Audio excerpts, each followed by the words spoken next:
ਤਾਂ last time ਬੱਚੇ ਅਸੀਂ ਫੈਰਾਡੇ ਦੇ ਲਾਜ਼ ਐਂਡ ਲੈਂਜ਼ਸ ਲਾਅ ਤੇ ਉਹਨੇ ਕਿੱਦਾਂ એનર્ਜੀ ਦੇ ਲਾਅ ਨੂੰ law of conservation of energy ਨੂੰ ਹੋਲਡ ਕਰਾਇਆ ਸੀ, ਇਹ ਅਸੀਂ ਸਟੱਡੀ ਕਰ ਚੁੱਕੇ ਸੀਗੇ। ਦੇਖੋ ਜਿਵੇਂ ਮੈਂ ਤੁਹਾਨੂੰ ਕਿਹਾ ਵੀ ਇਸ ਚੈਪਟਰ ਦੇ ਵਿੱਚ ਹਰ ਇੱਕ ਟੌਪਿਕ ਕੀ ਹੈ ਦੀ ਇੱਕ ਅਹਿਮੀਅਤ ਹੈ, ਮਤਲਬ ਹਰ ਇੱਕ ਟੌਪਿਕ ਇੰਪੋਰਟੈਂਟ ਹੈ।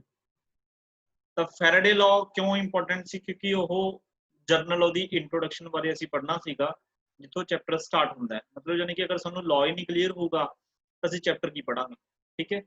ਤਾਂ ਫੈਰਾਡੇ ਲਾਅ ਦੇ ਵਿੱਚੋਂ ਕੁਐਸਚਨ ਨਹੀਂ ਆਉਂਦਾ ਕੋਈ, ਠੀਕ ਹੈ। ਜਸਟ ਤੁਹਾਨੂੰ ਨੈਕਸਟ ਜਿਹੜੇ ਕਨਸੈਪਟਸ ਨੇ ਉਹਨਾਂ ਨੂੰ ਸਮਝਣ ਦੇ ਲਈ ਕਿ ਇਹ ਸਾਨੂੰ ਫੈਰਾਡੇ ਲਾਅ ਹੁੰਦਾ ਕੀ ਹੈ, ਉਹ ਕਹਿੰਦਾ ਕੀ ਸੀਗਾ, ਠੀਕ ਹੈ। ਤੇ ਲੈਂਜ਼ਸ ਕੀ ਕਹਿੰਦਾ ਸੀਗਾ, ਉਹਨੇ ਲਾਅ ਆਫ એનર્ਜੀ ਨੂੰ ਕਿੱਦਾਂ ਹੋਲਡ ਕਰਵਾਇਆ ਸੀਗਾ, ਉਹਦਾ ਇੱਕ ਅੱਧਾ ਕੁਐਸਚਨ ਇੱਕ ਨੰਬਰ ਦੇ ਵਿੱਚ ਉਹ ਪਾ ਸਕਦੇ ਆ, ਠੀਕ ਹੈ। ਬਟ ਇੰਨਾ ਜ਼ਿਆਦਾ ਮਤਲਬ ਜਾਨੀ ਕਿ ਪੇਪਰ ਦੇ ਪੁਆਇੰਟ ਆਫ ਵਿਊ ਨਾਲ ਇੰਪੋਰਟੈਂਟ ਨਹੀਂ, ਉਹਦੇ ਚ ਪੱਕਾ ਹੀ ਕੁਐਸਚਨ ਕੋਈ ਬਣੂਗਾ, ਠੀਕ ਹੈ। ਬਟ ਜਿਹੜਾ ਅੱਜ ਅਸੀਂ ਕੁਐਸਚਨ ਕਰਨ ਜਾ ਰਹੇ ਹਾਂ, ਮਤਲਬ ਅੱਜ ਜਿਹੜੇ ਅਸੀਂ ਕੰਸੈਪਟ ਕਰਨ ਜਾ ਰਹੇ ਹਾਂ, ਉਹ ਕੁਐਸਚਨਸ ਕੰਸੈਪਟ ਵਾਈਜ਼ ਤਾਂ ਦੇਖੋ ਇੰਪੋਰਟੈਂਟ ਹੈਗੇ ਆ, ਬਟ ਪੇਪਰ ਦੇ ਪੁਆਇੰਟ ਆਫ ਵਿਊ ਤੋਂ ਵੀ ਕਾਫੀ ਇੰਪੋਰਟੈਂਟ। ਜਿਹੜਾ ਅਸੀਂ ਇਹ ਚੈਪਟਰ ਕਰਨ ਟੌਪਿਕ ਕਰਨ ਜਾ ਰਹੇ ਹਾਂ ਜੀ, ਇਹਦਾ ਜਿਹੜਾ ਨਾਮ ਹੈ ਦੈਟ ਇਜ਼ ਮੋਸ਼ਨਲ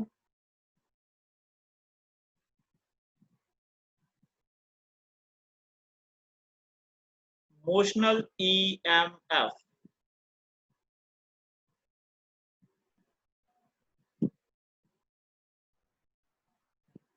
%100% ਸਾਨੂੰ ਕੁਐਸਚਨ ਇਹਦੇ ਵਿੱਚੋਂ ਮਿਲਣ ਦੀ ਸੰਭਾਵਨਾ ਰਹਿੰਦੀ ਹੈ, ਚਾਹੇ ਉਹ CBSE ਬੋਰਡ ਹੋਵੇ, ਚਾਹੇ ਉਹ PSEB ਬੋਰਡ ਹੋਵੇ।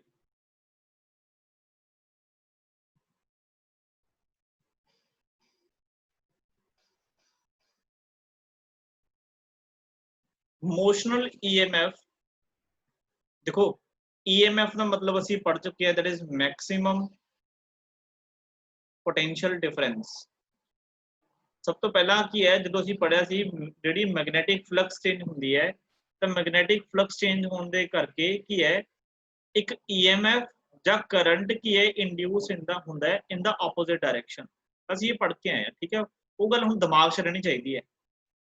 ਮੋਸ਼ਨਲ ਦਾ ਮਤਲਬ ਮੋਸ਼ਨ, ਮਤਲਬ ਹੁਣ ਨਾ ਅਸੀਂ ਕੁਝ ਆਬਜੈਕਟਸ ਨੂੰ ਮੂਵ ਕਰਵਾਵਾਂਗੇ।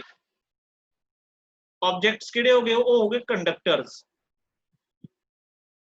ਕੰਡਕਟਰਸ ਨੂੰ ਅਸੀਂ ਕੀ ਕਰਾਵਾਂਗੇ, ਮੂਵ ਕਰਵਾਵਾਂਗੇ। ਮਤਲਬ ਅਸੀਂ ਕੰਡਕਟਰ ਦੇ ਵਿੱਚ ਮੋਸ਼ਨ ਲੈ ਕੇ ਆਵਾਂਗੇ, ਤੇ ਮੋਸ਼ਨ ਲੈ ਕੇ ਆਉਣ ਦੇ ਨਾਲ ਉਹਦੇ ਵਿੱਚ EMF ਪੈਦਾ ਹੋਊ। ਫਾਰਮੂਲਾ ਵੀ ਲੱਗੂਗਾ, E = d∅/dt, ਫਾਰਮੂਲਾ ਸੇਮ ਹੈ, ਪਰ ਕਿਸ ਤਰੀਕੇ ਦੇ ਨਾਲ ਅਸੀਂ ਇਸ ਨੂੰ ਮੂਵ ਕਰਾਉਣਾ ਹੈ, ਠੀਕ ਹੈ, ਤਾਂ ਕਿ EMF ਪੈਦਾ ਹੋਵੇ, ਉਹਦੇ ਬਾਰੇ ਅਸੀਂ ਧਿਆਨ ਨਾਲ ਸਮਝਾਂਗੇ, ਠੀਕ ਹੈ।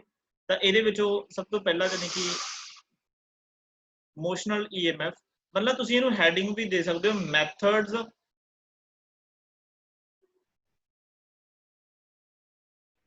methods of inducing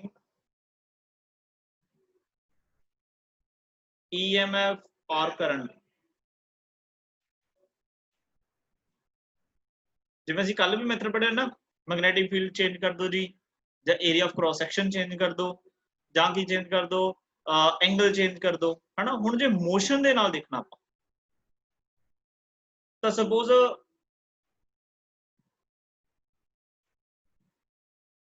ਸਾਡੇ ਕੋਲ ਇੱਕ ਕੀ ਹੈ,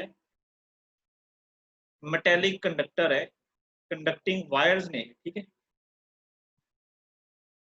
ਅੱਛਾ, ਤੁਹਾਡੇ ਜੋ ਕਿਸੇ ਨੇ ਉਹ ਦੇਖੀ ਸਲੇਟ ਦੇਖੀ ਇੱਕ, ਜਿਹਦੇ ਵਿੱਚ ਉਹ ਅੱਖਰ ਜੇ ਲਿਖਦੇ ਹੁੰਦੇ ਸੀਗੇ ਛੋਟੇ ਹੁੰਦੇ, ਤੇ ਬਾਅਦ ਦੇ ਵਿੱਚ ਮਟੇਰ ਹੁੰਦੇ ਸੀਗੇ।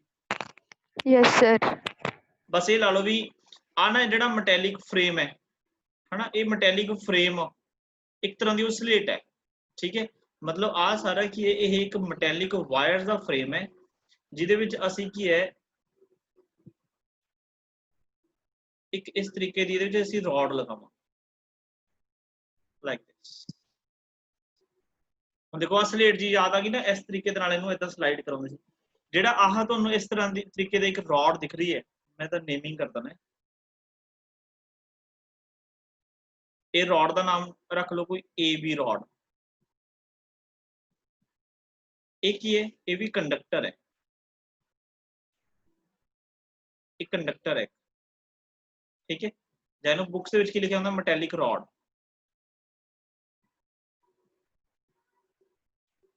ਤੇ ਜਿਹੜਾ ਆ ਸਾਰਾ ਬਣਾਇਆ ਸੀ ਇਹ ਕੀ ਹੈ, ਇਹ ਮੈਟੈਲਿਕ ਫਰੇਮ ਹੈ, ਮੈਟੈਲਿਕ ਫਰੇਮ। इस पूरे मैटेलिक फ्रेम का जिहड़ा रेजिस्टेंस है वो अप्रोक्सीमेट असीं 0 मान के चलते हैं, मतलब बहुत नेगलिजिबल है, ठीक है, कंसीडर नहीं करते है, ठीक है। इन्नी वायर है की है, मतलब यानी कि तुसीं लै लो भी आइडियल केस लैके चलते हैं आपां, ठीक है। ते जिहड़ा जिहड़ी ये रॉड है, इस रॉड का जिहड़ा रेजिस्टेंस है बच्चे वो हैगा R, ठीक है जी।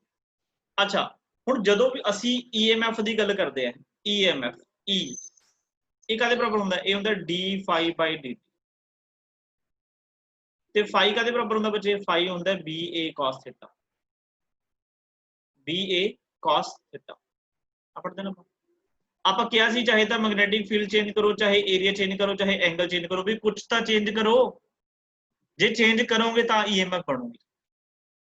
ਇਹਦਾ ਮਤਲਬ ਸਭ ਤੋਂ ਪਹਿਲਾਂ ਤਾਂ ਜਦੋਂ ਵੀ ਅਸੀਂ ਕਰੰਟ ਨੂੰ ਇੰਡਿਊਸ ਕਰਨਾ ਹੈ, ਪ੍ਰਿਯੰਸ਼ੂ ਦੁਬਾਰਾ ਫੇਰ ਕਿਉਂ ਕਹਿਣਾ, ਜਦੋਂ ਅਸੀਂ ਬੱਚੇ ਕਰੰਟ ਇੰਡਿਊਸ ਕਰਨਾ ਤਾਂ ਸਭ ਤੋਂ ਜਿਹੜੀ ਬੇਸਿਕ ਨੀਡ ਹੈ ਉਹ ਕੀ ਹੈ, ਮੈਗਨੈਟਿਕ ਫੀਲਡ ਹੈ। ਕਿਉਂਕਿ ਆਪਾਂ ਕੀ ਪੜ੍ਹਦੇ ਆ, ਮੈਗਨੈਟਿਕ ਫੀਲਡ मतलब मैग्नेटिक फ्लक्स ਦੇ ਚੇਂਜ ਹੋਣ ਕਰਕੇ ਅਸੀਂ ਕੀ ਬੋਲਦੇ ਆ, ਕਰੰਟ ਪੈਦਾ ਹੁੰਦਾ ਜਾਂ EMF ਪੈਦਾ ਹੁੰਦਾ। ਤਾਂ ਆਪਾਂ ਸਪੋਜ਼ ਕਰ ਲੈਣਾ ਵੀ ਇਸ ਮੈਟੈਲਿਕ ਫਰੇਮ ਦੇ ਅਰਾਊਂਡ ਅਸੀਂ ਇਨਵਰਡ ਡਾਇਰੈਕਸ਼ਨ ਦੇ ਵਿੱਚ ਇੱਕ ਯੂਨੀਫਾਰਮ ਮੈਗਨੈਟਿਕ ਫੀਲਡ ਸੈੱਟ ਕਰ।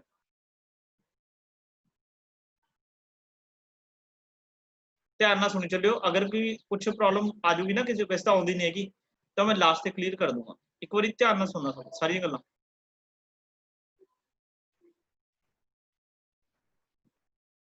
इस तरीके दे नाल असीं एक मैग्नेटिक फील्ड लगा बी, मान लो इनवर्ट डायरेक्शन जी, मान लो माइनस Z एक्सिस, मान लो सपोज तुसीं Z भी कर सकते हो, वो ਤੁਹਾਡੀ ਅੰਡਰਸਟੈਂਡਿੰਗ ਹੈ ਵੀ ਤੁਸੀਂ ਕਿੱਦਾਂ ਅੰਡਰਸਟੈਂਡ ਕਰਦੇ ਹੋ ਆਪਣਾ, ਕਿੱਦਾਂ ਸਮਝ। ਦੇਖੋ ਮੈਗਨੈਟਿਕ ਫੀਲਡ ਆ ਗਿਆ ਜੀ, ਓਕੇ। ਇੱਕ ਰॉड ਹੋ ਗਈ, ਜਿਹੜੀ ਰॉड ਹੈ ਨਾ, ਇਸ ਰॉड ਦੀ ਜਿਹੜੀ ਲੈਂਥ ਹੈ ਉਹ ਬੱਚੇ ਸਪੋਜ਼ ਕਰ ਲਓ ਵੀ L ਹੈ। ਆ ਜਿਹੜੀ ਰॉड ਹੈ, ਇਸ रॉड ਦੀ ਜਿਹੜੀ ਲੈਂਥ ਹੈ ਬੱਚੇ ਉਹ L ਹੈ, ਠੀਕ ਹੈ। ਤੇ ਜਿਹੜੀ ਸਾਨੂੰ ਰੈਕਟੈਂਗਲ ਬਣੀ ਹੋਈ ਦਿਖ ਰਹੀ ਹੈਗੀ, ਜਿਹਦਾ ਅਸੀਂ ਮੈਟੈਲਿਕ ਫਰੇਮ ਤਿਆਰ ਕੀਤਾ ਹੈ, ਸਪੋਜ਼ ਜਿਹੜੀ ਇਹਦੀ ਜਿਹੜੀ ਲੈਂਥ ਹੈ ਇਹ ਹੈਗੀ x,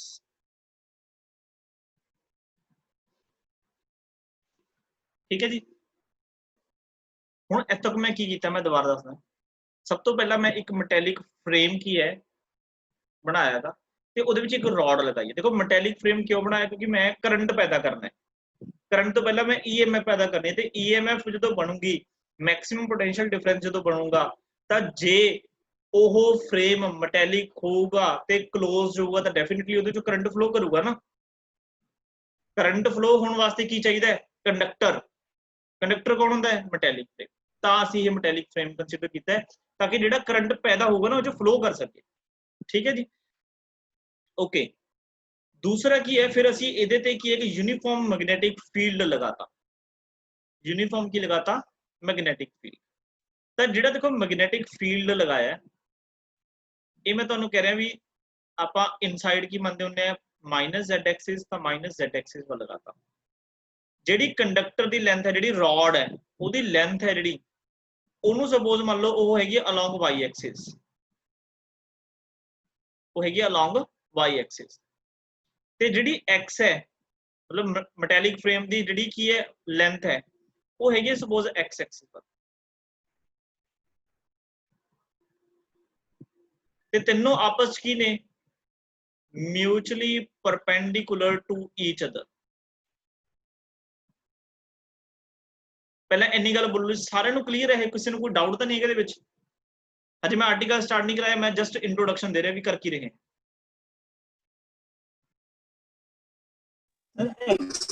अपने कोले हाँ जी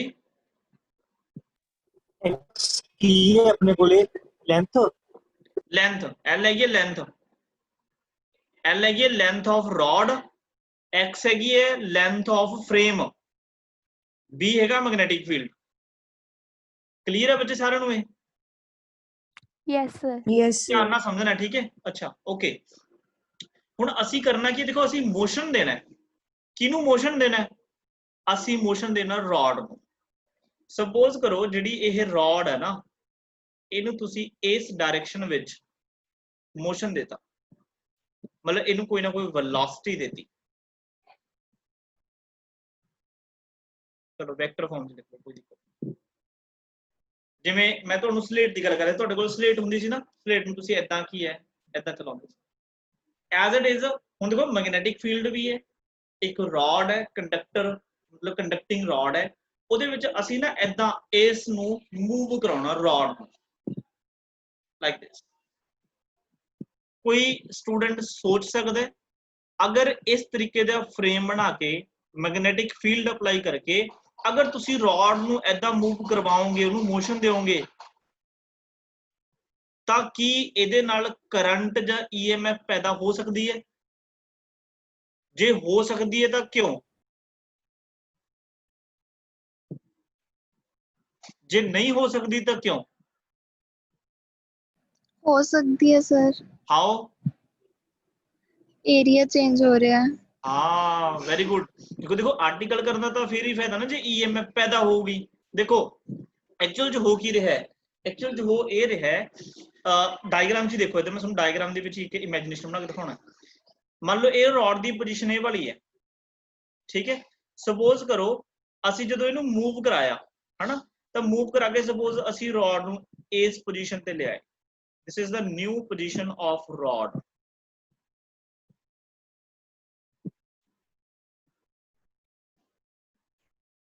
This is the new position of rod. देखो पहला ਤਾਂ ਜਿਹੜਾ ਕੀ ਹੈ डिस्टेंस ਕਿੰਨਾ ਸੀ x ਸੀਗਾ, लेंथ ਕਿੰਨੀ ਸੀ l, ਤਾਂ ਜਿਹੜਾ ਰੈਕਟੈਂਗਲ ਦਾ ਬੱਚੇ ਏਰੀਆ ਹੁੰਦਾ ਉਹ ਕਿੰਨਾ ਹੁੰਦਾ l x ਹੁੰਦਾ ਹੈ। ਪਹਿਲਾਂ ਤਾਂ ਏਰੀਆ ਕਿੰਨਾ ਸੀ lx। ਹੁਣ ਜਦੋਂ ਰॉड ਨੂੰ ਤੁਸੀਂ ਅੱਗੇ ਲਿਆਏ that means ਆ डिस्टेंस ਚੇਂਜ ਹੋ ਗਿਆ ਨਾ। ਹੁਣ ਇਹ x ਤਾਂ ਹੈ ਨਹੀਂ, ਸਪੋਜ਼ ਇਹ x1 ਹੈ ਤੇ x1 is less than Ki x ਹੈ। ਅੱਛਾ ਲੈਂਥ ਰॉड ਦੀ ਉਹੀ ਹੈ, ਤਾਂ ਨਵਾਂ ਏਰੀਆ ਕਿੰਨਾ ਹੋਗਾ that is l x1। ਤਾਂ ਮੈਂ ਕਹਿ ਸਕਦਾ ਵੀ ਏਰੀਆ ਚੇਂਜ ਹੋਊਗਾ। ਅਗਰ ਏਰੀਆ ਚੇਂਜ ਹੋਊਗਾ ਤਾਂ ਫਲਕਸ ਚੇਂਜ ਹੋਏਗੀ ਜਾਂ ਨਹੀਂ ਹੋਏਗੀ? डेफिनेटली होएगी, मैग्नेटिक फ्लक्स चेंज होएगी। अगर फ्लक्स चेंज होएगी तो करंट पैदा होएगा या नहीं होएगा? होएगा। हाँ, तो आंसर है करंट पैदा होएगा। हुण एक तरीका होर दिखा रहे हैं, सुनो। इस डायग्राम दे विच ना जिहड़ी डायग्राम मैं बनाई इहदे विच पहला वाली रॉड नूं देखो, देखो पहला वाली रॉड इस पोजीशन ते है ते इहदे विचों इन्ना जिहड़ा हा तुहानूं सरफेस दिख रहा होगा जिहदे विचों लाइनां इन जा रहीआं ने। मान लो इनिशियल केस दे विच मतलब स्टार्टिंग केस दे विच मतलब स्टैप नंबर 1 सपोज, हजे आप मैथमेटिकल नहीं कुछ कर रहे, मैं सिर्फ समझा रहा डायग्राम। स्टैप नंबर 1 दे विच मान लो भी इहदे विचों 100 लाइनस पास कर रही ने। अच्छा जदों इस रॉड नूं तुसीं इस पोजीशन तो जाके इस पोजीशन ते लेके आओगे, सिर्फ आ वाला एरिया बचूगा। की तुसीं मानदे हो भी हजे भी 100 लाइनस पास कर रही होणगियां जां घट करनगियां?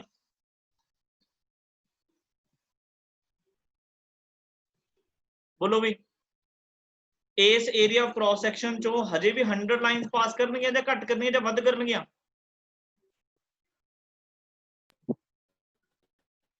जे इस पूरे एरिया दे विचों आ सारे एरिया चों 100 लाइनस पास हो रही ने, ते जेड़ा बच्चे आ छोटे वाला एरिया है कि ओदे विचों 100 लाइनस पास हो गया?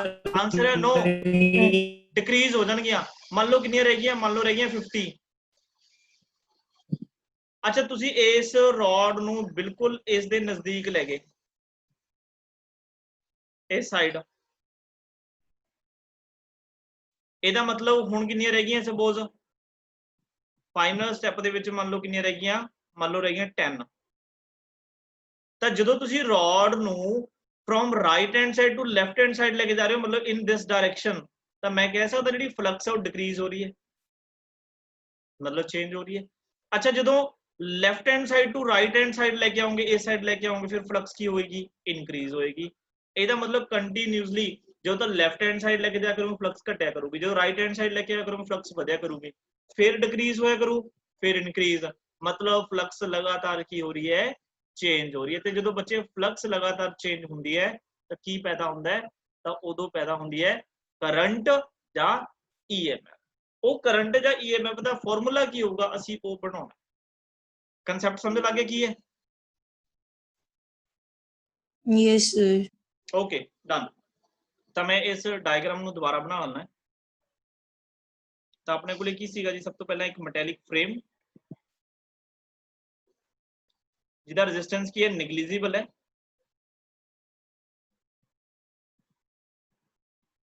ਤੇ ਇਸ ਫਰੇਮ ਦੇ ਵਿੱਚ ਅਸੀਂ ਇੱਕ ਲਗਾਈ ਹੈ ਰੋਡ, ਜਿਹਦਾ ਜਿਹੜਾ ਰੈਜ਼ਿਸਟੈਂਸ ਹੈ ਰੋਡ ਦਾ ਉਹ R ਹੈ, ਠੀਕ ਹੈ। ਤੇ ਜਿਹੜੀ ਇਹਦੀ ਲੈਂਥ ਹੈ ਬੱਚੇ ਉਹ ਹੈਗੀ ਹੈ L। ਤੇ ਅਸੀਂ ਇਸ ਡਾਇਰੈਕਸ਼ਨ ਦੇ ਵਿੱਚ ਇਹਨੂੰ ਕੀ ਹੈ? ਮੋਸ਼ਨ ਦਿੱਤਾ ਹੈ, ਠੀਕ ਹੈ। ਤੇ ਅਸੀਂ ਕੀ ਅਪਲਾਈ ਕੀਤਾ ਹੈ? Magnetic field. ਮੈਗਨੈਟਿਕ ਫੀਲਡ ਨਾ ਅਪਲਾਈ ਕਰਨਾ ਭੁੱਲ ਜਾਓ, ਕਿ ਜੇ ਮੈਗਨੈਟਿਕ ਫੀਲਡ ਹੀ ਨਹੀਂ ਹੋਊਗਾ ਫਿਰ ਮੈਗਨੈਟਿਕ ਫਲਕਸ ਕਿੱਥੋਂ ਹੋਊਗੀ?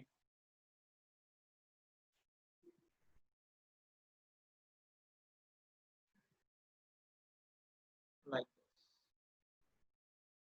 this is the magnetic field, Z direction की है -z एक्सिस। ओके, ਤੇ ਜਿਹੜਾ ਇਹ ਡਿਸਟੈਂਸ ਹੈ ਇਹ ਕਿੰਨਾ ਹੈ? ਇਹ ਡਿਸਟੈਂਸ ਹੈਗਾ x। ਤਾਂ ਹੁਣ ਦੇਖੋ ਅਸੀਂ ਇਹਨੂੰ ਕੀ ਦੇ ਰਹੇ ਹਾਂ? ਮੋਸ਼ਨ ਦੇ ਰਹੇ ਹਾਂ। ਜਿਹੜੀ ਆਪਾਂ EMF ਪੜ੍ਹੀ ਹੈ E, we know EMF ਅਸੀਂ ਕੀ ਪੜਿਆ ਸੀਗਾ? d phi by dt। ਤੇ phi ਕੀ ਹੁੰਦੀ ਹੈ ਬੱਚੇ? phi ਹੁੰਦੀ ਹੈ BA cos theta। ਅੱਛਾ ਮੈਨੂੰ ਦੱਸ ਸਕਦਾ ਕੋਈ ਥੀਟਾ ਕਿੰਨਾ ਹੋਊਗਾ ਇੱਥੇ? ਥੀਟਾ ਦੀ ਵੈਲਿਊ ਕਿੰਨੀ ਹੋਊਗੀ?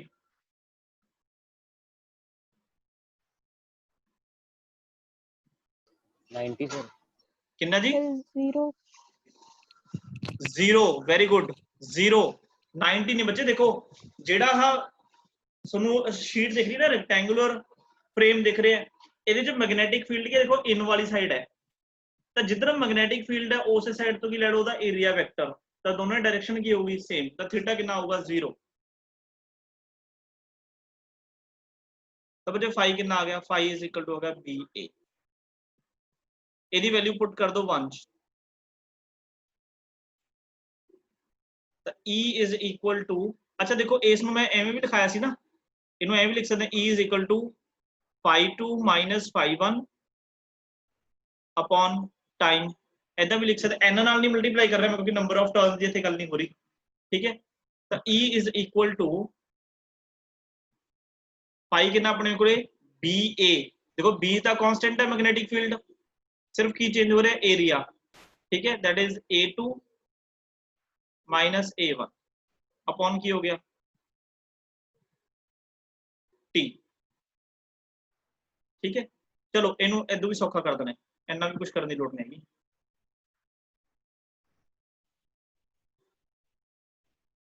E is equal to D by dt है ना, फाई की वैल्यू पुट कर दो। फाई कितना है? BA, ऐ रख लो, सिंपल। अच्छा B कांस्टेंट है, B बाहर आ गया, D बाई dt एरिया आ गया A। हुण जिहड़ा एरिया है बच्चे, एरिया ऑफ रेक्टेंगुलर लूप कितना हुंदा है? एरिया हुंदा है A is equal to L into X। अगर B D by dt, A कितना हो गया? LX। अच्छा हुण देख के तो डायग्राम में देख के बोलो L चेंज हो रही है या X चेंज हो रहा है? जो इस रॉड नु मूव कराओगे, फॉर एग्जांपल ये रॉड इज चेंज हो रहा है सर। हाँ X चेंज हो रहा है, लेंथ रॉड की तो चेंज हो रही ना, ਇਹਦਾ मतलब L भी की है कांस्टेंट है, तो L भी बाहर आ गया, D बाई की हो गया dt। अच्छा आ की बन गया dx बाई dt की हुंदा है? Distance upon time, velocity। This is the formula to calculate EMF of the induced EMF of the conductor। इनू याद तुसी रख सकते हो बल्ब के नाम से। देखो बल्ब चल पिया, मतलब BLV की हुंदा है? बल्ब मतलब जदों तुसी जिहड़ी रॉड है उहनू मोशन दिंदे हो तां उहदे विच EMF पैदा हो जूगी, जद विच करंट पैदा हो जाएगा, दैट मीनस की चलूगा साडा बल्ब। फार्मूला ध्यान च रखना है, दो तीन बच्चे मैसेज कर रहे हैं, देखा की कहते ने आउटवर्ड जरूरी नहीं नॉर्मल टू सरफेस लेना ਹੁੰਦਾ है, ਐ ਤਾਂ ਮੈਗਨੈਟਿਕ ਫੀਲਡ ਆਊਟਵਰਡ ਵੀ ਲੈ ਸਕਦੇ ਆ। ਫਿਰ ਆਹ ਕੁਐਸਚਨ ਕਿਉਂ ਨਹੀਂ ਪੁੱਛਿਆ? ਇਹਦੇ ਵਿੱਚ ਕੋਈ ਵੱਡੀ ਗੱਲ ਨਹੀਂ ਬੱਚੇ, ਦੇਖੋ ਜੇ ਮੈਗਨੈਟਿਕ ਫੀਲਡ ਇਨਵਰਡ ਹੈ ਹਨਾ, ਤਾਂ ਤੁਸੀਂ ਏਰੀਆ ਵੈਕਟਰ ਆਪੋਜ਼ਿਟ ਲੈ ਲਓ, ਬਾਹਰ ਵਾਲੀ ਸਾਈਡ ਲੈ ਲਓ, ਫਿਰ ਕੀ ਆ ਜਾਊਗਾ, ਫਿਰ ਮਾਈਨਸ ਚ ਆ ਜਾਊਗਾ, ਦੈਟਸ ਆਲ। ਪਰ ਅਸੀਂ ਲੈਣਾ ਕੀ ਹੁੰਦਾ ਹੈ, ਉਹ ਚੀਜ਼ ਕੰਸੀਡਰ ਕਰਨੀ ਹੁੰਦੀ ਹੈ ਜਿਹੜੀ ਕੀ ਹੈ ਸਿਮੈਟ੍ਰੀਕਲ ਹੋਵੇ, ਮਤਲਬ ਜਿਹਨੂੰ ਅਸੀਂ ਅੱਛੇ ਤਰੀਕੇ ਨਾਲ ਸੋਲਵ ਕਰ ਲਈ। ਫਿਰ ਕੀ ਹੈ ਮੂਰੇ ਮਾਈਨਸ ਲਾ ਦਿਓ, ਉਹਦੇ ਵਿੱਚ ਕੋਈ ਵੱਡੀ ਗੱਲ ਨਹੀਂ ਹੈਗੀ, ਕਿਉਂਕਿ cos 180 ਕਿੰਨਾ ਹੁੰਦਾ ਹੈ -1। ਠੀਕ ਹੈ, ਤਾਂ ਇਸ ਤਰੀਕੇ ਦੇ ਨਾਲ ਅਸੀਂ ਕੀ ਹੈ EMF ਕੈਲਕੂਲੇਟ ਕਰ ਸਕਦੇ ਹਾਂ। ਫਾਰਮੂਲਾ ਕੀ ਹੈ BLV, ਮਤਲਬ ਬਲਬ। ਇੱਕ ਗੱਲ ਦਾ ਇੰਪੋਰਟੈਂਟ ਹੈ ਜਿਹੜੀ ਕੀ ਹੈ ਉਹ ਧਿਆਨ ਰੱਖਣਾ ਹੈ। ਦੇਖੋ ਜਿਹੜਾ ਮੈਗਨੈਟਿਕ ਫੀਲਡ ਹੈ, ਲੈਂਥ ਆਫ ਦਾ ਰॉड ਹੈ ਐਂਡ ਵੈਲੋਸਿਟੀ ਹੈ, ਇਹ ਤਿੰਨੋਂ ਕੁਆਂਟੀਟੀਜ਼ ਆਪਸ ਦੇ ਵਿੱਚ ਮਿਊਚੁਅਲੀ ਅਗਰ ਪਰਪੈਂਡੀਕੂਲਰ ਹੋਣਗੀਆਂ ਤਾਂ ਹੀ EMF ਬਣੇਗੀ, ਅਦਰਵਾਈਜ਼ EMF ਨਹੀਂ ਬਣੇਗੀ। ਇਹ ਸਭ ਤੋਂ ਇੰਪੋਰਟੈਂਟ ਗੱਲ ਹੈ, ਨੂਮੈਰੀਕਲਸ ਦੇ ਵਿੱਚ ਤੁਹਾਨੂੰ ਉਲਝਾਉਣਗੇ ਇਹਦੇ ਵਿੱਚ। ਦੇਖੋ ਡਾਇਗਰਾਮ ਨੂੰ ਚੈੱਕ ਕਰੋ, ਲੈਂਥ ਹੈਗੀ ਆ ਅਲੋਂਗ y ਐਕਸਿਸ, ਠੀਕ ਹੈ ਜੀ, ਮੈਗਨੈਟਿਕ ਫੀਲਡ ਹੈਗਾ ਅਲੋਂਗ -z ਐਕਸਿਸ, मतलब ये दोनों आपस परपेंडिकुलर। अच्छा वेलोसिटी की है अलोंग दिस डायरेक्शन, मतलब इस डायरेक्शन को ਅਸੀਂ ਕੀ ਮੰਨ ਸਕਦੇ ਹਾਂ x एक्सिस मान लो चाहे -x एक्सिस, मतलब मैग्नेटिक फील्ड हैगा -z ਵੱਲ, ਲੈਂਥ ਹੈਗੀ ਆ ਉਹ y ਵੱਲ, ਤੇ ਤੁਸੀਂ ਵੈਲੋਸਿਟੀ ਤੁਸੀਂ ਮੰਨ ਸਕਦੇ ਹੋ -x एक्सिस ਵੱਲ। ਤਿੰਨੋਂ ਜਿਹੜੇ ਕੀ ਹੈ ਜਿਹੜੇ ਵੇਰੀਏਬਲਸ ਨੇ, these are mutually perpendicular to each other, this is a necessary condition to induce EMF। मैं एक्सप्लेन करदा भी क्यों, ਇਹ ਕਿਉਂ ਜ਼ਰੂਰੀ ਹੈ। ਪਹਿਲਾਂ ਇਹ ਦੱਸੋ ਮੈਨੂੰ ਸਾਰਿਆਂ ਨੂੰ, ਜਿਹੜੀ ਡੈਰੀਵੇਸ਼ਨ ਆ ਉਹ ਡੈਰੀਵੇਸ਼ਨ ਕਲੀਅਰ ਹੈ? एक्सक्यूज मी सर, ਹਾਂਜੀ सर एक बार थीटा 0 ਕਿਵੇਂ ਆਇਆ, ਪਲੀਜ਼ ਦੁਬਾਰਾ ਐਕਸਪਲੇਨ ਕਰ ਦਿਓ। ਬੜਾ ਸਿੰਪਲ ਹੈ ਜੀ, ਦੇਖੋ ਆ ਸਾਡੇ ਕੋਲੇ ਕੀ ਹੈ ਸਰਫੇਸ ਹੈ, ਮਤਲਬ ਰੈਕਟੈਂਗੂਲਰ ਪਲੇਨ ਆਪਣੇ ਕੋਲੇ, ਠੀਕ ਹੈ। ਇਹਦੇ ਚ ਮੈਗਨੈਟਿਕ ਫੀਲਡ ਕੀ ਹੈ ਇਨਵਰਡ ਲਾਇਆ ਹੋਇਆ, ਤੇ ਇਸ ਥੀਟਾ ਕੀ ਹੁੰਦਾ ਹੈ, theta is the angle between magnetic field and area vector. ਅਗਰ ਬੱਚੇ ਮੈਗਨੈਟਿਕ ਫੀਲਡ ਇਨ ਵਾਲੀ ਸਾਈਡ ਹੈ ਤਾਂ ਜਿਹੜਾ ਇਹਦਾ ਏਰੀਆ ਵੈਕਟਰ ਹੈ, ਏਰੀਆ ਵੈਕਟਰ ਵੀ ਇਨ ਸਾਈਡ ਹੋਊਗਾ ਕਿਉਂਕਿ ਉਹ ਵੀ ਪਰਪੈਂਡੀਕੂਲਰ ਟੂ ਦਾ ਪਲੇਨ ਹੁੰਦਾ ਹੈ, ਤਾਂ ਦੋਨੋਂ ਚ ਐਂਗਲ ਕਿੰਨਾ ਹੋ ਗਿਆ 0 ਡਿਗਰੀ।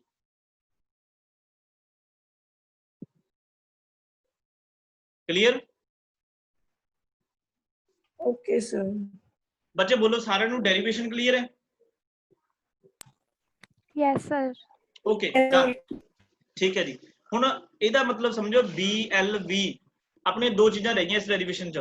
एक तो BLV म्यूचुअली परपेंडिकुलर क्यों होने चाहिए, दूसरा जिहड़ा करंट बनूगा ना ਜਾਂ ਜਿਹੜੀ EMF ਬਣੂਗੀ, EMF ਕਰਕੇ ਜਿਹੜਾ करंट जनरेट ਹੋਊਗਾ ਉਹਦੀ डायरेक्शन ਕੀ ਹੋਊਗੀ, मतलब इंड्यूस्ड करंट किस डायरेक्शन च फ्लो करेगा, एक साडा ਉਹ ਕੀ कंसेप्ट रह गया। चलो ਆਪਾਂ ਪਹਿਲਾਂ ਇਹਨੂੰ क्लियर करते हैं। देखो सपोज करो मैं अलग तो एक डायग्राम बनाऊं, जिन्हें ये कंसेप्ट समझ ले वो न्यूमेरिकल च मार नहीं खांदा जी। ਇਹਦਾ न्यूमेरिकल की है काफी इंपॉर्टेंट ने। आ है रॉड, ठीक है जी, ते ये अप्लाई करता सी मैग्नेटिक फील्ड।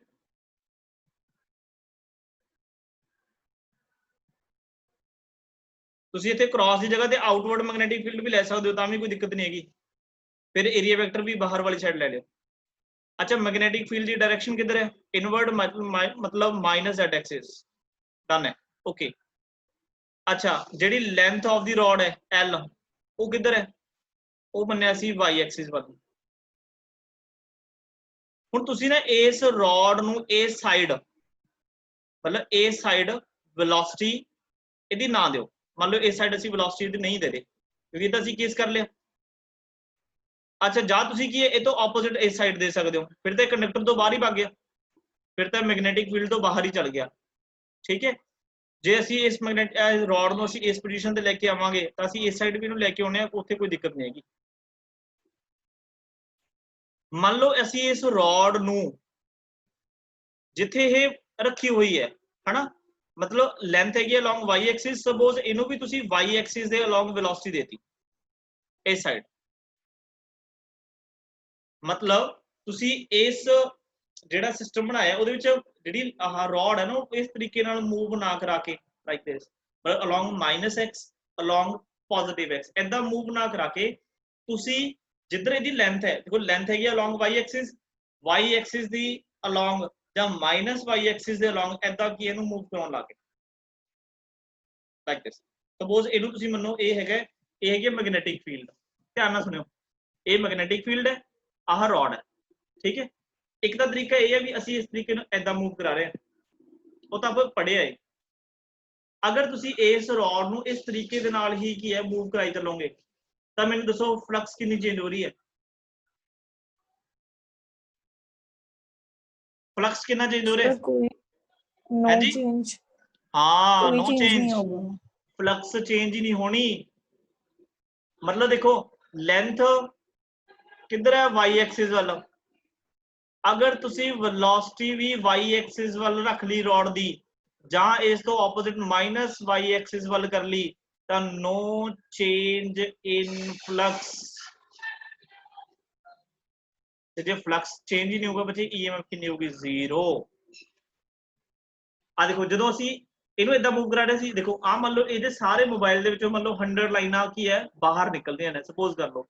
ਅੱਛਾ ਜਦੋਂ ਤੁਸੀਂ ਇਸ ਰॉड ਨੂੰ ਇੱਥੇ ਲੈ ਕੇ ਆਏ ਤਾਂ ਹੁਣ ਕਿੰਨੀ ਰਹਿ ਗਈ ਮੰਨ ਲਓ 80, ਇੱਥੇ ਲੈ ਕੇ ਆ ਗਏ ਤਾਂ ਕਿੰਨੀ ਰਹਿ ਗਈ 50 ਇਸ ਸਰਫੇਸ ਦੇ ਵਿੱਚ, ਫਿਰ ਲੈ ਕੇ ਕਿੰਨੀ ਰਹਿ ਗਈ 30, ਫਿਰ ਕਿੰਨੀ ਰਹਿ ਗਈ 20, ਫਿਰ 10, ਫਿਰ 20, 50, 80, 90, 100, ਫਿਰ 90, 80, 50। ਦੇਖੋ ਚੇਂਜ ਹੋ ਰਹੀ ਹੈ ਨਾ।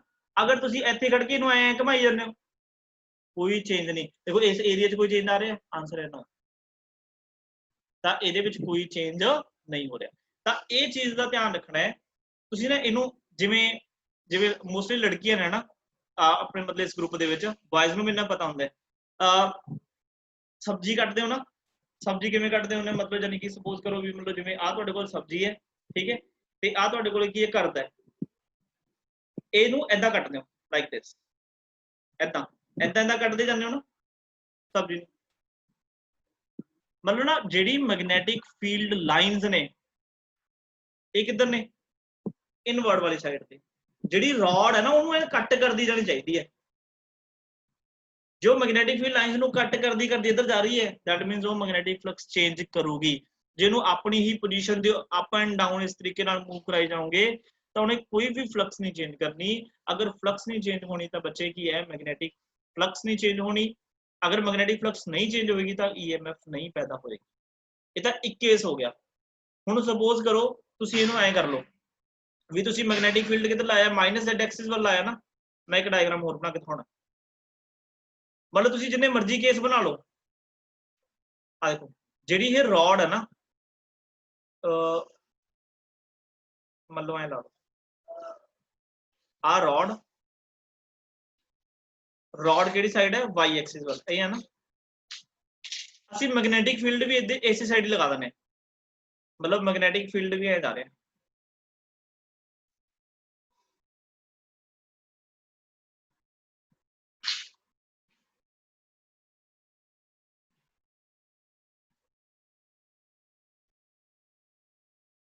मैग्नेटिक फील्ड भी किधर है, along y एक्सिस।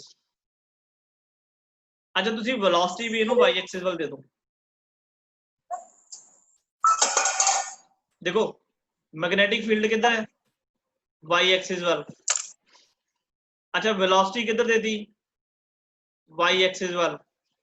लेंथ भी किधर है, y एक्सिस वाल।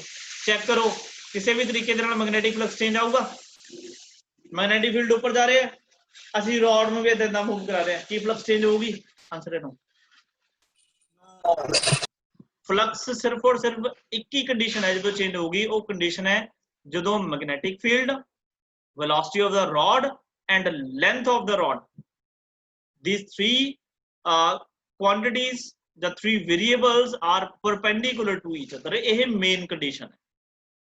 ਜਦੋਂ ਵੀ ਇਹਨਾਂ ਚੋਂ ਦੋ ਕੰਪੋਨੈਂਟ ਵੀ ਆਪਸ ਪੈਰਲਲ ਹੋ ਗਏ ਨਾ, ਚੁੱਪ ਕਰਕੇ ਆਨਸਰ 0 ਲਿਖਿਆ ਹੈ। मतलब ਤੁਹਾਡੇ ਕੋਲ ਕੋਈ ਇਹੋ ਜਿਹਾ ਕੇਸ ਆ ਗਿਆ ਜਿਹਦੇ ਵਿੱਚ ਕੀ ਹੈ ਤੁਹਾਨੂੰ ਮਤਲਬ ਬਹੁਤ ਵੱਡੀ ਸਟੇਟਮੈਂਟ ਲਿਖੀ ਹੋਈ ਹੈ ਬਟ ਇਹ कहता ਵੀ ਮੈਗਨੈਟਿਕ ਫੀਲਡ ਤੇ ਕੀ ਹੈ ਜਿਹੜੇ ਲੈਂਥ ਆਫ ਰॉड ਆ ਉਹ ਆਪਸ ਵਿੱਚ ਪੈਰਲਲ ਨੇ ਤਾਂ ਆਨਸਰ 0 ਆਊਗਾ। ਇਹਦਾ ਮਤਲਬ ਮੈਗਨੈਟਿਕ ਫੀਲਡ ਨਹੀਂ ਪੈਦਾ। Is it clear to all? Yes sir। ਤਾਂ ਇਹ ਕਾਫੀ ਇੰਪੋਰਟੈਂਟ ਹੈ ਜੀ।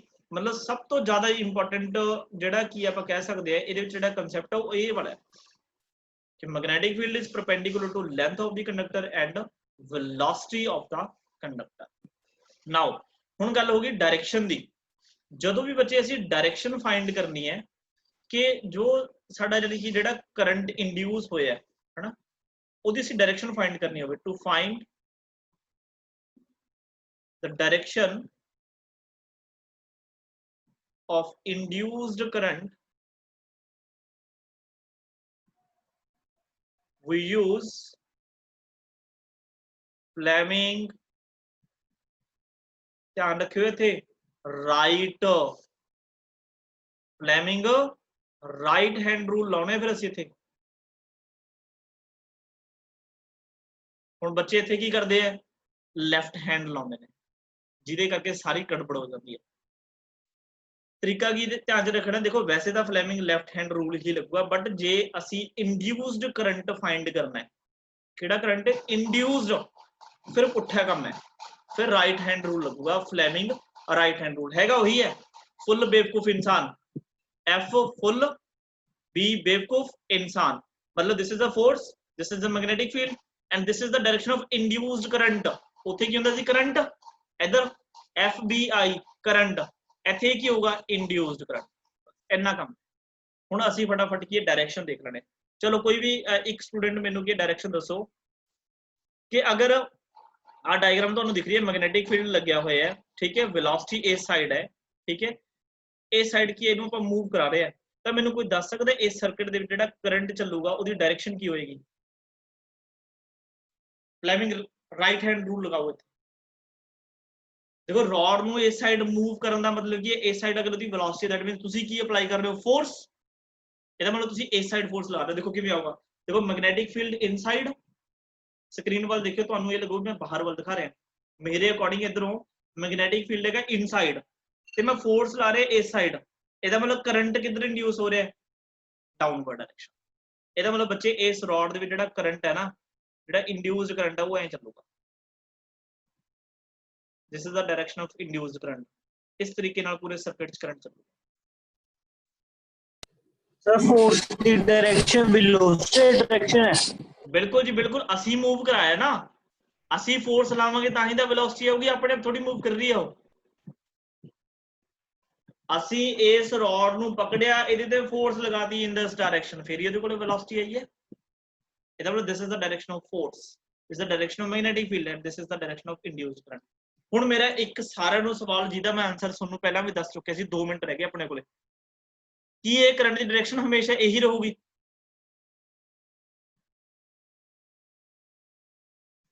कि करंट ऑलवेज क्लॉकवाइज चलूगा? ना सर, जो रॉड वापस आऊगी वो पुट्ठा हो जाएगा। हाँ जी, जो रॉड वापस आऊगी सर वो पुट्ठा हो जाएगा। हाँ वेरी गुड, ये मेन पॉइंट है। ਜਦੋਂ ਦੇਖੋ ਬੱਚੇ ਰੋਡ ਨੂੰ ਅਸੀਂ ਬਿਲਕੁਲ ਐਂਡ ਪੁਆਇੰਟ ਤੇ ਲੈ ਕੇ ਹਨਾ, ਦੁਬਾਰਾ ਰੋਡ ਨੂੰ ਮੰਨ ਲਓ ਰੋਡ ਇੱਥੇ ਪਹੁੰਚ ਗਈ, ਦੁਬਾਰਾ ਰੋਡ ਨੂੰ ਅਸੀਂ ਵਾਪਸ ਲੈ ਕੇ ਜਾਵਾਂਗੇ, ਫਿਰ ਉਹਦੀ ਵੈਲੋਸਿਟੀ ਸਾਨੂੰ ਇਸ ਸਾਈਡ ਦੇਣੀ ਪਊਗੀ ਨਾ, ਫਿਰ ਫੋਰਸ ਸਾਨੂੰ ਇਸ ਸਾਈਡ ਲਾਉਣੀ ਪਊਗੀ, ਤਾਂ ਮੈਗਨੈਟਿਕ ਫੀਲਡ ਦਿਸ ਫੋਰਸ ਲਾਉਣੀ ਪਊਗੀ ਇਨ ਦਿਸ ਡਾਇਰੈਕਸ਼ਨ, ਤੇ ਕਰੰਟ ਕਿੱਧਰ ਆਊਗਾ, ਆਪੋਜ਼ਿਟ ਸਾਈਡ। ਤਾਂ ਮੈਂ ਤੁਹਾਨੂੰ ਕੱਲ ਵੀ ਦੱਸਿਆ ਸੀ, ਗੱਲ ਯਾਦ ਰੱਖਿਓ ਕਿ ਜਿਹੜੀ ਹੈ ਮੈਗਨੈਟਿਕ ਫਲਕਸ ਕਿ ਜਿਹੜਾ ਕਰੰਟ ਬਣਦਾ ਨਾ, ਉਹ ਅਲਟਰਨੇਟਿੰਗ ਕਰੰਟ ਬਣਦਾ ਹੈ। ਮਤਲਬ ਇੱਕ ਵਾਰੀ ਉਹਦੀ ਡਾਇਰੈਕਸ਼ਨ ਕੀ ਆਊਗੀ, ਪੋਜ਼ਿਟਿਵ, ਇੱਕ ਵਾਰੀ ਆਊਗੀ ਨੈਗੇਟਿਵ। ਮਤਲਬ ਜਦੋਂ ਤਾਂ ਫਲਕਸ ਕੀ ਹੈ, ਡਿਕਰੀਜ਼ ਹੋ ਰਹੀ ਹੈ, ਜੇ ਉਸ ਟਾਈਮ ਤੇ ਸਰਕਟ ਦੇ ਵਿੱਚ ਕਰੰਟ ਕਲੌਕਵਾਈਜ਼ ਹੈ, ਤਾਂ ਜਦੋਂ ਦੂਰ ਲੈ ਕੇ ਜਾਓਗੇ ਤਾਂ ਫਲਕਸ ਵਧੂਗੀ ਨਾ, ਜੇ ਵਧੂਗੀ ਦੈਟ ਮੀਨਸ ਉਸ ਤੋਂ ਆਪੋਜ਼ਿਟ ਕਰੰਟ ਜਨਰੇਟ ਹੋਏਗਾ। ਇਹ ਗੱਲ ਦਿਮਾਗ 'ਚ ਬਿਠਾ ਲਓ ਕਿ ਜਿਹੜਾ ਮੈਗਨੈਟਿਕ ਫਲਕਸ ਤੇ ਚੇਂਜ ਹੋਣ ਕਰਕੇ ਕਰੰਟ ਬਣਦਾ ਨਾ, ਉਹ ਅਲਟਰਨੇਟਿੰਗ ਕਰੰਟ ਬਣਦਾ ਹੈ, ਤੇ ਅਲਟਰਨੇਟਿੰਗ ਕਰੰਟ ਹੀ ਉਹ ਕਰੰਟ ਹੁੰਦਾ ਹੈ ਜਿਹਦੀ ਕੀ ਹੈ ਡਾਇਰੈਕਸ਼ਨ ਲਗਾਤਾਰ ਚੇਂਜ ਹੁੰਦੀ ਰਹਿੰਦੀ ਹੈ। ਮਤਲਬ ਜੇ ਤੁਹਾਨੂੰ ਮੈਂ ਸਿੰਪਲ ਭਾਸ਼ਾ ਦੇ ਵਿੱਚ ਨਾਲੇ ਤੁਹਾਡੇ ਫਾਰਮੂਲਾ ਯਾਦ ਹੋ ਜਾਊਗਾ, ਨਾਲੇ ਤੁਹਾਡੇ ਕਨਸੈਪਟ ਧਿਆਨ ਚ ਆ ਜਾਊਗਾ। ਜੇ ਤੁਹਾਨੂੰ ਮੈਂ ਸਿੰਪਲ ਲੈਂਗੁਏਜ ਕਹਾਂ ਨਾ, ਤੁਸੀਂ ਇਸ ਤਰ੍ਹਾਂ ਦਾ ਕੋਈ ਸਰਕਟ ਤਿਆਰ ਕਰਕੇ ਮਤਲਬ ਵਾਇਰ ਲਗਾ ਕੇ ਇੱਥੇ ਬੱਲਬ ਲਗਾ ਦਿਓ, ਏਦਾਂ ਮੈਗਨੈਟਿਕ ਫੀਲਡ ਵਗੈਰਾ ਲਗਾ ਕੇ, ਤਾਂ ਜਦੋਂ ਇਸ ਰੋਡ ਨੂੰ ਮੂਵ ਕਰਾਓਗੇ ਨਾ ਤੇ ਬੱਲਬ ਚੱਲੂਗਾ। ਕਿੰਨੀ EMF ਨਾਲ, BLB। ਇੱਕ ਵਾਰੀ ਇਹਦੇ ਚੋਂ ਕਰੰਟ ਇਸ ਸਾਈਡ ਜਾਊਗਾ ਤੇ ਦੂਸਰੀ ਵਾਰ ਕਰੰਟ ਇਸ ਤੋਂ ਆਪੋਜ਼ਿਟ ਜਾਊਗਾ। ਜੇ ਤੁਸੀਂ ਇਹਦੇ ਵਿੱਚ ਗਲਵੈਨੋਮੀਟਰ ਲਗਾ ਦੋਗੇ, ਇੱਥੇ ਕਰੰਟ ਦੇਖਣਾ ਹੋਵੇ, ਇੱਕ ਵਾਰੀ ਉਹਦੀ ਡਿਫਲੈਕਸ਼ਨ ਇਸ ਸਾਈਡ ਆਊਗੀ, दूसरी बार जो रॉड ਨੂੰ दूर लेके जाओगे फिर ਉਹਦੀ डिफ्लेक्शन इस साइड आएगी। दैट मींस एक बारी पॉजिटिव एक बारी नेगेटिव एक बारी पॉजिटिव नेगेटिव कंटिन्यूअसली ये चलता होगा। बाकी मैं लिंक सेंड करता दोबारा गल करता, ठीक है।